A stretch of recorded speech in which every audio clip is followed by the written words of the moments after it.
एकदा राजा विद्याधरच्या दरबारात एक कलाकार त्याच्या कलेचं प्रदर्शन करायला आला. आहे कसं कोणी जो त्याच्या बुद्धिमत्तेची चुणूक दाखवेल, पिंजरा न उघडता सिंहाला बाहेर काढेल. विजयनगरवासियांच्या बुद्धिमत्तेला तू आव्हान देतोयस आणि तेही आमच्या महाराजांसमोर. राजा विद्याधराला स्वतःच्या प्रजेवर आणि स्वतःच्या बुद्धिमत्तेवर खूप अभिमान होता. हा शिव मीणाचा आहे हे बघता क्षणी त्याच्या लक्षात आलं.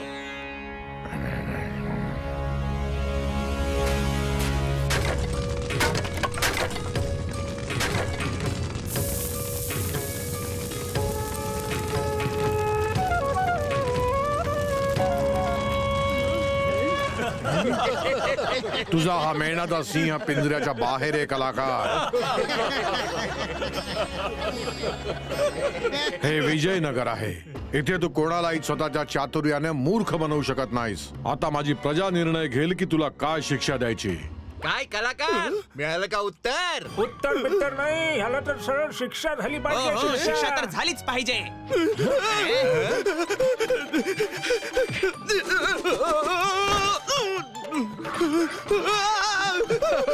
चांगला धडा मिळाला या कलाकाराला. हो बरोबर बोललास.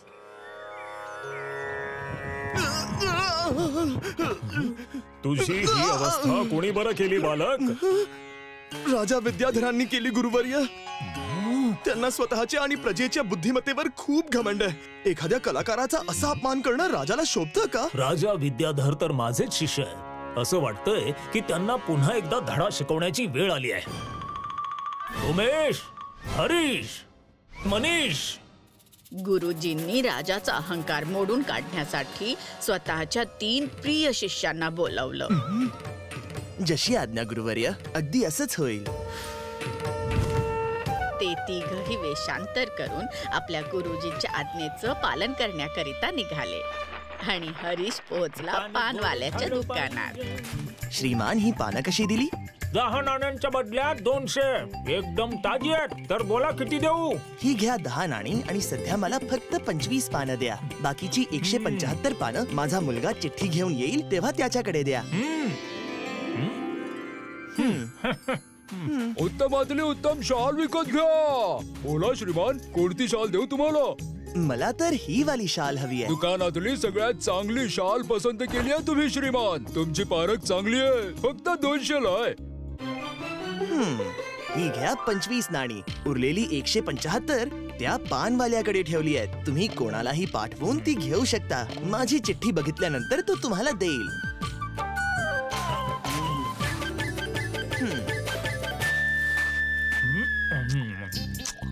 पोरगा पानवाल्यापाशी पोहोचला. चिठ्ठी बघताच क्षणी तो म्हणाला, हो हो, तो श्रीमान थोड्या वेळापूर्वीच माझ्यापाशी आले होते. मी जेवण करून घेतो, त्यानंतर तू घेऊन जा. मी मोजून पूर्ण 175 तयार ठेवतो. मुलाने परत येऊन मालकाला सगळं काही सांगितलं. पैसे तर मिळतीलच हा विचार करून मालकाने शाल हरीशला देऊन टाकली. जेव्हा मुलगा आणि त्याचा मालक पुन्हा एकदा पानवाल्याकडे पोहोचले तेव्हा त्याने नाण्यांच्या ऐवजी चक्क पानं दिली. याचं काय करू मी? ते मला काय माहित. खा किंवा विकून टाक, जशी तुझी इच्छा. अरे मी तर माझी नाणी घ्यायला आलोय. अरे कोणती नाणी? अहो श्रीमान, ह्यांची फक्त पानं द्यायची बाकी होती, जी मी आता दिली. दोन्ही मालकांच्या भांडणात एकीकडून पानं बसू लागली तर दुसरीकडून नाणी. ही गोष्ट मग राजाच्या दरबारापर्यंत पोहोचली. सगळं प्रकरण ऐकताच राजाच्या लक्षात आलं की कोणीतरी त्यांना फक्त मूर्ख बनवत नाहीये, तर त्यांच्या प्रजेच्या आणि राजाच्या बुद्धिमत्तेवर देखील प्रश्नचिन्ह उमटवतंय. त्यांनी त्वरित आदेश दिला. ज्यांनी आमच्या व्यापाराबरोबर चलाकी केली आहे त्यांना त्वरित बंदी बनवून काल कोठडीत डांबून टाकण्यात यावं. राजाचे सैनिक हरीशला शोधू लागले. त्या दिशेने चला. आता गुरुजींचा दुसरा शिष्य मनीषची पाळी होती. मनीष ज्या दुकानात गेला ते दुकान सामान्य दुकान नव्हतं. ते राजाच्या कारागिराचं दुकान होतं, जिथे त्याने बनवलेल्या एकापेक्षा एक लोखंडाच्या आणि लाकडाच्या वस्तू होत्या. राजकारीगर आहात ना तुम्ही? मनीषला खूप श्रीमंत समजून दुकानदार त्याच्या जवळ आला. या श्रीमान, तुमच्यासारख्या लोकांसाठीच मी एक अद्भुत यंत्र बनवलं आहे. जर चोर तुमच्या हाती लागला तर त्याला या यंत्रात अडकवून तुम्ही बंदीशाळेपर्यंत घेऊन जाऊ शकता. चोर पळूच शकणार नाही. तुला सकाळपासून कोण भेटला नाही वाटतं? अरे, जो चोर साखर दंड तोडून पळून जातो तो या तुझ्या लाकडाच्या यंत्राने पकडला जाणार आहे का? मी राजकारागीर आहे श्रीमान. याची मजबूती मी सिद्ध करू शकतो. श्रीमान, तुम्ही याला कुलूप लावा आणि बघा याची मजबूती. मनीषला तर हीच संधी हवी होती. त्याने राजाच्या कारागिराच्या सांगण्यावरून कुलूप लावलं आणि त्याच्या अवस्थेवर हसून चावी घेऊन तो तिथून पसार झाला. जेव्हा ही गोष्ट राजापर्यंत पोहोचली तेव्हा त्यांचा संताप अनावर झाला. बस, आता खूप झालं. कोणीतरी माझ्या प्रजेला मूर्ख बनवून माझ्या सोबत माझी थट्टा करतोय. आता मी स्वयं त्या व्यक्तीला बंदी बनवेन. राजा वेषांतर करून निघाला. मात्र त्याला दिसलं की नगराच्या प्रवेशद्वाराजवळ एक निर्जन ठिकाणी एक माणूस आंब्याची परडी घेऊन बसलाय. तो दुसरा तिसरा कोणी नसून गुरुजींचा तिसरा शिष्य उमेश होता. अरे, हा आंबे विकायला शहराच्या वेशीबाहेर का बसला आहे? माझ्या प्रजेला मूर्ख बनवणारा हाच तर नाही ना? भाऊ, आंबे कसे दिले? मी इथे आंबे विकायला नाही बसलोय. मग तू नवा आहेस का? माहित नाही का तुला? आजकाल आपल्या राज्यामध्ये एक टोळी फिरते जी लोकांना मूर्ख बनवते. आमचे राजा सुद्धा त्रस्त झालेत. हा, ते तर खरं आहे. त्या टोळीचा सरदार याच रस्त्यावरून जाणार आहे. मी त्याला पकडून राजाच्या ताब्यात देणार आहे. त्या सरदाराला तू ओळखतोस? अरे नाहीतर काय, खूपच उंच, धिप्पाड आणि भयानक आहे तो. त्याला बघूनच घाबरून जाशील तू. चल चल, आता चालता हो. अरे बाबा, मी त्यालाच बघायला आलोय. इथेच कुठेतरी लपून बसतो.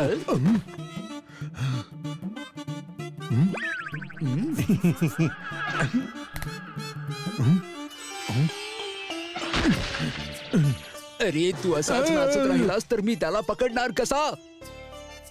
हा, तू एक काम कर. तू ह्या आंब्याच्या पोत्यात लप. मात्र अजिबात आवाज करू नकोस. चल लवकर कर. राजाने उमेशच्या बोलण्यावर विश्वास ठेवला आणि तो पोत्यात लपून बसला आणि उमेशने पोतं बांधून टाकलं. बिचारा राजा थोडा वेळ तर गप्प बसला. मात्र बराच वेळ झाल्यानंतर त्याने ओरडायला सुरुवात केली. अरे, कोणी आहे का? उघडा हे पोत. मात्र त्याच्या हाका ऐकायला तिथे कोणीच नव्हतं, एका बैलाशिवाय.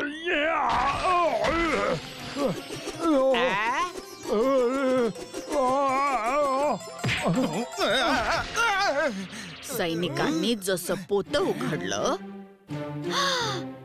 पाहतो तर काय, त्याच्या आतून राजा बाहेर आला. सरदार आला का? दुसऱ्या दिवशी गुरुजींना त्यांच्या 3 शिष्यांसोबत आणि कलाकारासोबत आलेलं पाहून राजा आश्चर्यचकित झाला.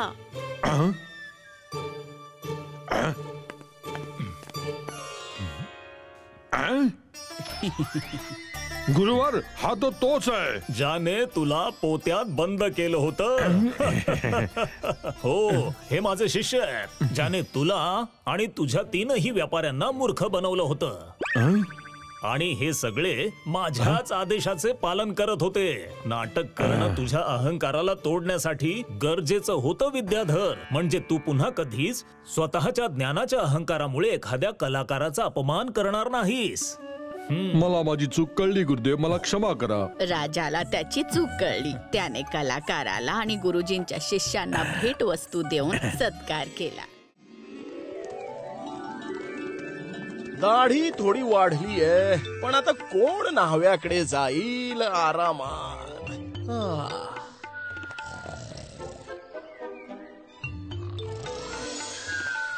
अरे अरे कोणी आहे का? कोणी आहे का? लवकर इकडे या. काय झालं?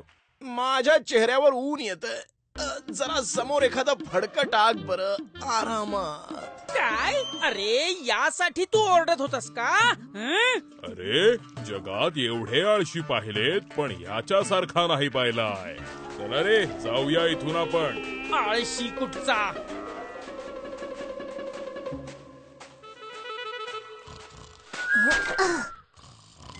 हे पाय उडणका सेठ यांच्याकडे गहाण ठेवून थोडे पैसे तरी घेऊन या. तसाही ह्या पायांचा काय उपयोग आहे तुम्हाला? मी पानं वाढायला घेते आता. जेवायची इच्छा असेल तर उठून जेवा. अहो जेवण वाढून ठेवलं आहे, जेवायचं आहे की नाही?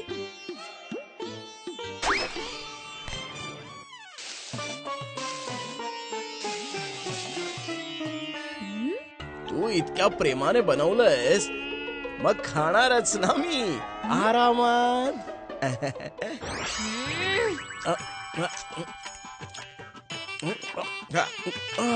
मजा आली. अहो आता पडूनच राहाल का विहिरीतून पाणी पण आणून द्याल? तुला माहितीये का गरमी किती वाढली ते? अशी एकही विहीर उरली नाहीये जी कोरडी पडली नसेल आरामात. अच्छा, आकाशाकडे पाहता पाहता विहिरी कोरड्या पडल्या हे पण कळलं तुम्हाला? वा वा वा वा वा. चला विहिरीतून नाही तर नाही, कमीत कमी तलावातून तरी पाणी आणा. काय हो? काय म्हणालीस? तलावातून? अगं तुला माहितीये का की तलाव इथून किती दूर आहे ते आरामात. हो हो, तुमची जशी इच्छा असेल, जसं पाणी असेल तसं आणा, पण आणा.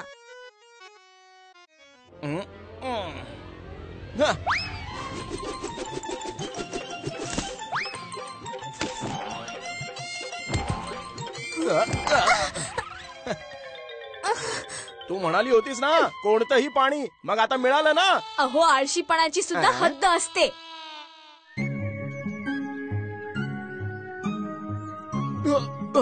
अरे संध्याकाळ झाली, सगळे आले असतील.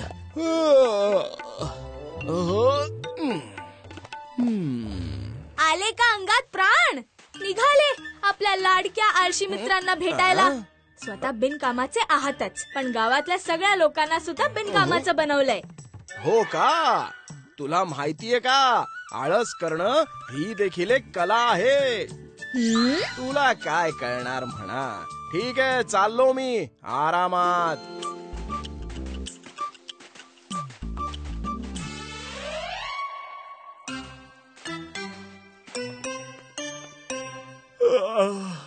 अहो ब्रज भाऊ या बसा. अरे राहू दे, बसायला खाली कोण वाकेल बरं. आरामात. अगदी आशासारखं बोललात. हे काय आळशासारखं बोलणं झालं? मी तर उठल्यानंतर माझं अंथरूण सुद्धा व्यवस्थित करत नाही. पुन्हा रात्री झोपायचंच आहे, तर मग अंथरूण व्यवस्थित का करायचं? अरे मी तर खाण्यासाठी भांडी सुद्धा नाही वापरत. ज्या भांड्यात जेवण बनतं त्याच भांड्यात जेवतो. त्यामुळे मग विहिरीतून पाणी काढा, मग ते घरी आणा, त्याने भांडी घासा, ही सगळी कामच करावी लागत नाही. अरे तू तरी जेवण बनवण्यासाठी पाणी आणायला विहिरीपर्यंत तरी जातोस ना, पण मला विहिरीपर्यंत जावं लागूच नाही म्हणून मी तर अंघोळच करत नाही. झाल्या का तुम्हा लोकांच्या छोट्या छोट्या बढाया मारून? तुमच्या अवतीभवती विहीर तरी आहे, पण मी तर इतका आळशी आहे की जेव्हा माझ्या दाढीत आग लागेल तेव्हाच मी विहीर खणून पाणी काढेन आरामात. वाह, आळशीपणात ब्रज भाऊंचा हात कोणीच धरू शकणार नाही. आग लागली, पळा. अरे पळा. अरे आग विझवा. कोणीतरी वाचवा. अरे कोणीतरी पाणी आणा. असं वाटतंय की गावात काहीतरी झालंय. अरे काही झालेलं नसणार. कोणीतरी डोंबारी आला असेल, नाहीतर सापांचा खेळ दाखवणारा. हा, तर आपण काय बोलत होतो बरं आरामात?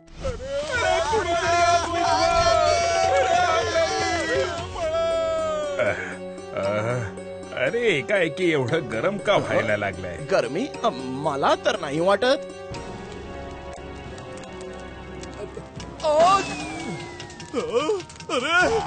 अरे छताला तर आग लागलीये. अरे थांबा थांबा थांबा, तुम्ही सगळे उगाचच घाबरत आहात. पाऊस पडेल आणि मग सगळं शांत होईल आरामात. पाऊस? आणि आता नाही तर काय. आणि पाऊस जरी नाही पडला तरी हवा उलट्या दिशेने वाहील आणि आग बघता बघता विझेल. तुम्ही सगळे बघाच आरामात. अरे आपण इतकेही आळशी नाही की जीवावर बेतेल आणि आपण पडणार सुद्धा नाही.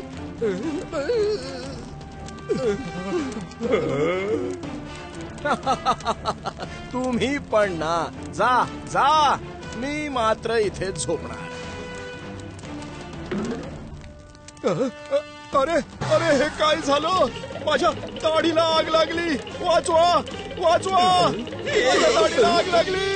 अरे असं कसं झालं? आरामात. लागली ना दाढीला आग, आता तरी विहीर खणायला घे आरामात. अरे आरामात नाही, लवकर करा. कोणीतरी तलावातून पाणी घेऊन या. तलाव तर खूप दूर आहे. मला तर वाटतं पाऊस पडण्याची वाट बघितली पाहिजे. अरे कसले आळशी आहात तुम्ही सगळे. आग वाढत चालली आहे आणि तुम्ही पावसाची वाट बघत उभे आहात आरामात. अरे कोणीतरी वाचवा. अरे वा, वाचलो मी. आग विझली एकदाची. काय तुम्ही सगळे इथे? हो हो, इथे. तुम्हा आळशी लोकांच्या भरवशावर राहिलं असतो तर संपूर्ण गाव जळून खाक झालं असतं. म्हणून मग आम्हालाच आग विझवावी लागली. आम्हाला आमची चूक कळली. अहो, कुठे आहात तुम्ही? ऐकलत का? अगं हो, बोल की. हे काय, तुमची दाढी कुठे गेली? आळशीपणा सोबतच दाढी सुद्धा गेली. विजयनगर मध्ये एक स्त्री राहत होती, संतोषी आत्या, जी खूपच गप्पिष्ट होती. तिला गप्पा मारायला खूप आवडायच्या. तशी तर शेजारी सुई जरी पडली तरी मला काही देणं घेणं नाहीये. पण आजकाल सुरेशच्या घरी रोज मेवा मलाई सुरू आहे. पण मला काय त्याचं?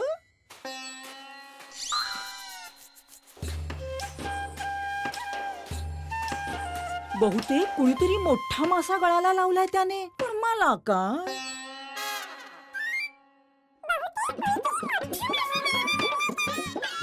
अख्ख्या गावात इथे काय तिथे काय सगळ्यांची खबर असते आणि मग म्हणेल मला काय. बरं, उद्या परत या. हा, पुढचं उद्या सांगेन. अगं अख्खा दिवस लोकांबद्दल गप्पा मारून मारून तू दमत नाहीस का? अहो, मी तर केवळ लोकांच्या गप्पा मारते, पण तुम्ही तर फक्त मोठ्या मोठ्या बाता मारता. पण मला काय त्याचं? आणि मी कधीपासून सांगतेय, या तोडक्या मोडक्या खोलीला तोडून एक छोटीशी खोलीच बनवून घ्या. पण नाही. ओ, हे तोडकं मोडकं घर. हा, अगं संतोषी, जरा बघ तरी आपल्या मोडक्या घरावर किती सुंदर दुर्मिळ कावळा बसलाय. बघ. दुर्मिळ कावळा?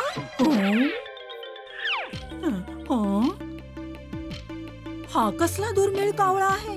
ज्याचं दर्शनच दुर्मिळ आहे. ही बातमी तर छान आहे, पण मला काय त्याचं? हो हो, अगदी. हा तर खूपच दुर्मिळ आहे. मी बाजारात जाऊन येतो. फक्त एवढं लक्षात ठेव की या दुर्मिळ कावळ्याबद्दल कोणालाच कळता कामा नये. गणेशने संतोषीला या कावळ्याबद्दल कुणाशीही बोलायला मनाई केली होती. पण संतोषी कुठे थांबणार होती? ती निघाली तिच्या शेजाऱ्यांना सगळं सांगायला. अरे हे काय?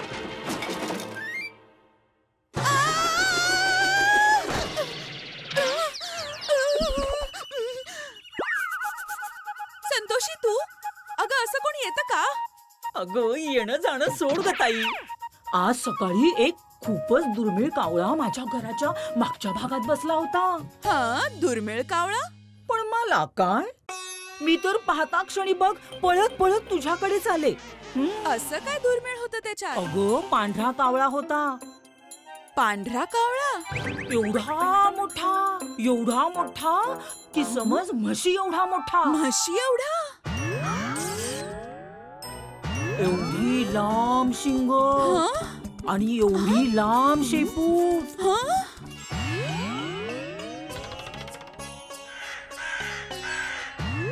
शेपटीवाला कावळा? अच्छा. नाहीतर अजून काय. चल मी येते. आणि हो, अजून कुणाला सांगू नकोस हो. अशी बातमी दिलीये की चूल पेटो ना पेटो माझं काळीच पेटवलं. आता विमलावतीला ही बातमी सांगून येते मी.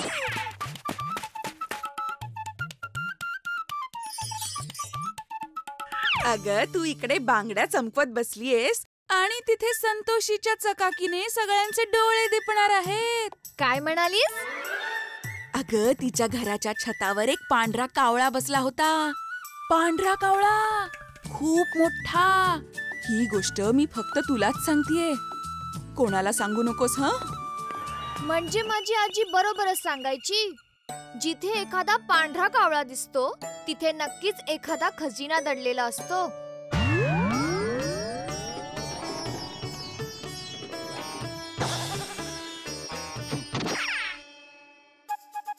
अहो ऐकलं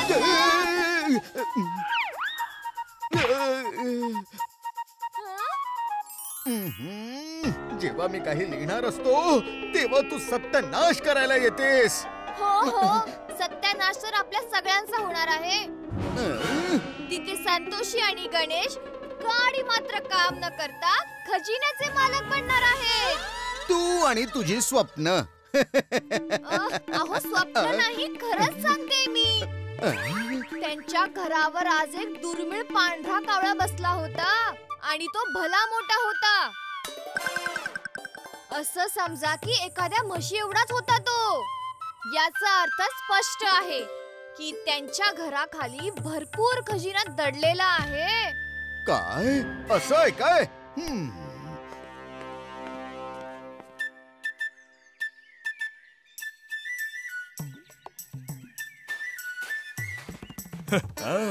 आता बातमी पोहोचलीये योग्य माणसाकडे. अरे कमलेश, आज इथे कुठे? अरे मी असं ऐकलंय की एक दुर्मिळ पक्षी तुझ्या पडक्या घराच्या छतावर बसला होता. तुला कसं कळलं?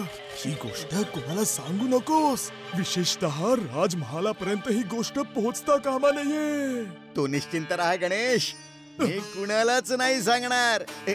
नक्की सांगशील.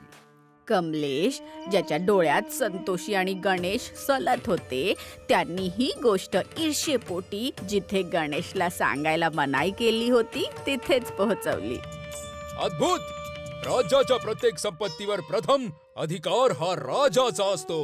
महाराजांना सूचित करण्याआधी सरळ त्यांना खजिना काढूनच देतो. अतिउत्तम. सेनापतीजी, तुम्ही इथे? सगळे ठीक तर आहे ना? आतापर्यंत तर तुम्ही ठीक आहात आणि आम्ही सुद्धा. जर तुमच्या खोलीतून खजिना सापडला तर खजिना लपवण्याच्या गुन्ह्याखाली सगळ्यांची कुशलता संकटात सापडू शकते.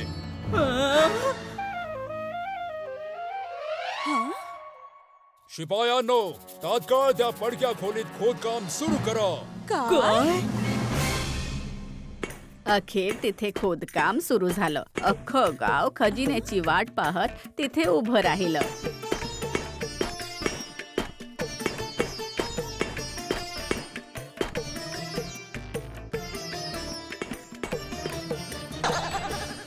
महाराज, अहो इथे तर काहीच नाहीये. काय कमलेश, तुला खजिन्याची बातमी दिली कोणी? विमलावतीने. माझी आजी म्हणायची, ज्या छतावर पांढरा कावळा बसतो तिथे कुठला तरी खजिना दडलेला असतो. ही गोष्ट तर मी सुद्धा ऐकलीये. कुणी पाहिला पांढरा कावळा? या सत्यभामाने. फक्त पांढराच नाही, म्हशीप्रमाणे विशाल होता. फक्त शिंगच नाही, शेपूटही होती. मला संतोषीनेच तर सांगितलं. हो सांगितलं तर होतं पण काय लवकर सांग, नाहीतर तुला तुरुंगात टाकू. नाही सेनापतीजी, क्षमा करा. मी तर फक्त असंच मला काय माहित होतं की तुम्हाला सांगता सांगता हा खजिन्याचा पत्ता बनेल. मला काय त्याचं. आजपासून याकडे लक्ष दे, नाहीतर तुझ्या घराचा पत्ता तुरुंग असेल. चला इथून. चला, काहीच नव्हतं इथे. त्या घटनेनंतर संतोषीचं बोलणं कोणीच ऐकत नव्हतं. आता तुम्हाला वाटेल की घर तोडल्याने गणेश खुश का होत होता, कारण संतोषीच्या गप्पिष्टपणाचा फायदा उचलत त्याने दुर्मिळ कावळ्याची खोटी गोष्ट संतोषीला सांगितली, ज्याच्यामुळे कुठल्याही मेहनतीशिवाय त्याने त्याच्या मोडलेल्या घराला पाडून स्वतःची एक मोठी बाग बनवून घेतली. समजलं अम्मा. आता मी जे काही बोलेन ते विचार करून बोलेन. अरे तुला गोष्टही समजली आणि तिचं सार सुद्धा. आता मी निघाले केळ्याची वाळलेली पानं कापायला. If you like this video, subscribe to our channel Murthy Media.